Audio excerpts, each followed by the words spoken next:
Hey, welcome back to the Eat Well Dietitian YouTube channel. Today my video is going to be a lot different. My husband and I are camping along the Umpqua River. It's November, so it's raining, but if you live in Oregon, that doesn't really stop you from getting outside. So this morning we're going to go for a hike, but since it's kind of rainy out, we're going to make some breakfast first, and we're going to make a breakfast casserole in our Dutch oven, in our cast iron Dutch oven, and we're going to do it over coal heat.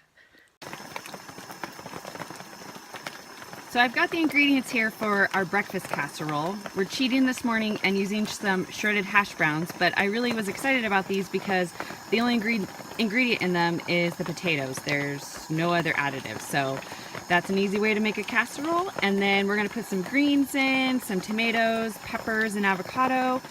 And then yesterday we went mushroom hunting and got some chanterelles, so we're gonna add those to our casserole.